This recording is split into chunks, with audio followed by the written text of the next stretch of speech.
আসসালামু আলাইকুম ওয়া রাহমাতুল্লাহি ওয়া বারাকাতুহু। আলহামদুলিল্লাহ ওয়াস সালাতু ওয়াস সালামু আলা রাসূলিল্লাহ ওয়া বা'দ। সম্মানিত দিনী ভাই এবং বোনেরা, আপনাদের সকলকে আন্তরিক অভিনন্দন, মোবারকবাদ জানাচ্ছি। দিনী ভাই এবং বোনেরা, আমরা জানি মুহররম মাস ইবাদতে পরিপূর্ণ মাস। মুহররম মাস সম্মানিত মাস সমূহের মাঝে অন্যতম গুরুত্বপূর্ণ একটা মাস। দিনী ভাই এবং বোনেরা, এই মাসের মাঝে এমন একটা দিন আছে যে দিনের তাৎপর্য ইসলামে অনেক বেশি। সেদিন হচ্ছে আশুরা বা মুহররম মাসের 10 তারিখ। মুহররম মাসের 10 তারিখে ইসলামের ইতিহাসে ঐতিহাসিক একটা প্রেক্ষাপট রয়ে গিয়েছে, যেখানে বানি ইসরাইলের সাইয়েদনা মূসা আলাইহিস সালাতু সালাম তার কওম এবং কুখ্যাত ইসলামের ইতিহাসে কুখ্যাত জালেম স্বৈরাচার শাসক আল্লাহদ্রোহী খোদাদ্রোহী ফেরাউন তার জালেম বাহিনী, তাদেরকে আল্লাহ তাআলা ধ্বংস করেছেন। মূসা নবী এবং তার ঈমানদার কওমকে আল্লাহ তাআলা ফেরাউনের কবল থেকে আল্লাহ তাআলা এদিনে বাঁচিয়েছিলেন। এছাড়াও আশুরা দিবসের আলাদা আরো কিছু তাৎপর্য আছে।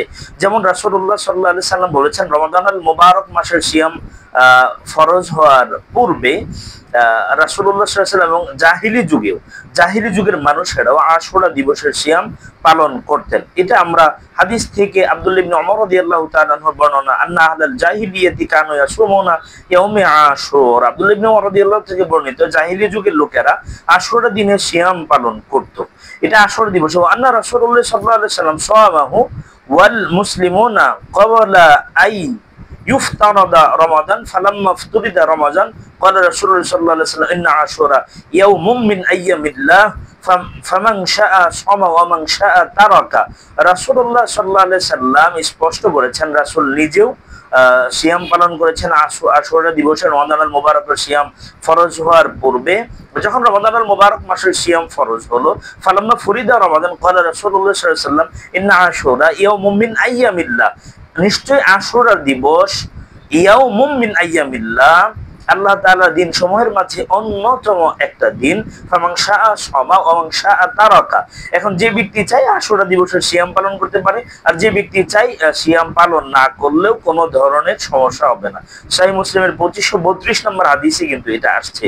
তার মানে এই হাদিস থেকে আমরা স্পষ্টভাবে বুঝতে পারলাম যে আশুরা দিবসের সিয়াম পালন করা রমাদানের সিয়াম পালনের পূর্বে তারা এটা বাধ্যতামূলক করে রাখতো।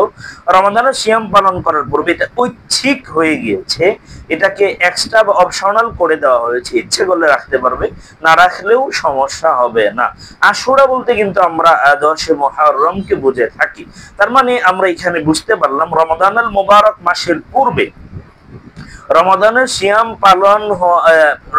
সিয়াম মানুষের উপরে আবশ্যক করার পূর্বে জাহিলি যুগের মানুষেরাও আন্না আহলাল জাহিলিয়াতি কানু ইয়াসুমুনা ইয়াউমে আশুরা। তো আমরা জাহিলি যুগে তারা কি করত? জাহিলি যুগেও তারা আশুরা দিবসের সিয়াম পালন করত। এখন আশুরা দিবসের আলাদা তাৎপর্য আছে, সিয়ামের আলাদা তাৎপর্য আছে, কারণ রমাদানের পূর্বে এটাকে বাধ্যতামূলক হিসাবে আশুরা দিবসের সিয়াম পালন করত। এজন্য আমরা ইয়াউমে আশুরা দিবসের সিয়াম পালন করব ইনশাআল্লাহ বিইজনিল্লাহ।